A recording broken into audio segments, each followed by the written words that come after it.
see you this afternoon. Likewise, sir. You still follow the game?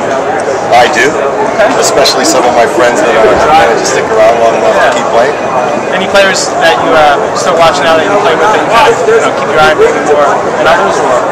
Well, actually, the guys here in Baltimore have been the guys that I followed. I ended up working with Sengu a little bit, and Danny Kelly, good friends. Baltimore being Cleveland's nemesis over the course of a couple of decades. It's the guys here, and then the guys in Milwaukee.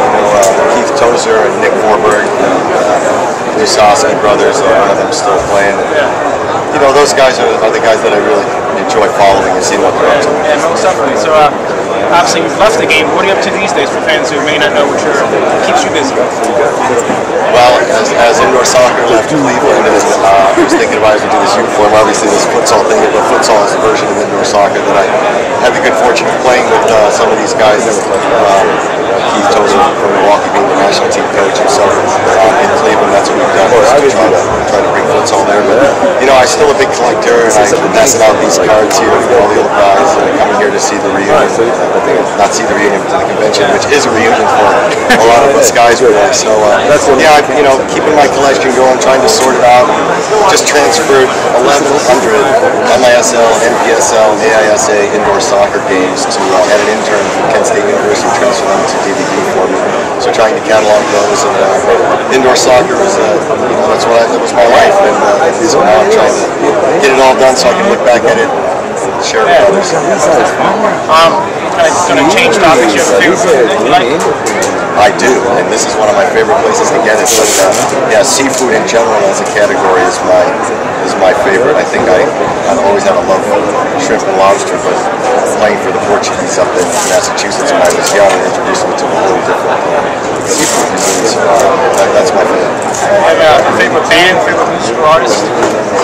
Yeah, it might be. It's very difficult to choose one. I'm a huge music fan.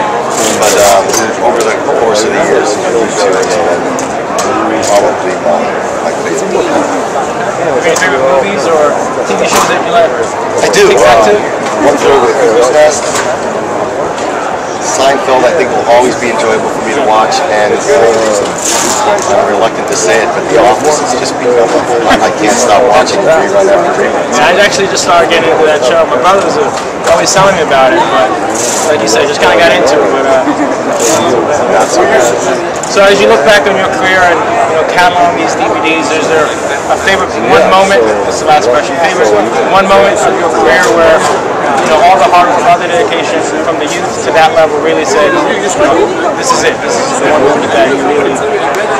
I can. It might be a little bit of a long story, but the first year I became a starter in 1992-93, took over for PJ Johns. We went to the finals against Kansas City. If you look on an old videotape called Balls of Fire that was made by the NPSL, you can see a leg whipping I gave John Perry from Kansas City in that game. But we lost in Game 7, home and home. Everybody won their home games.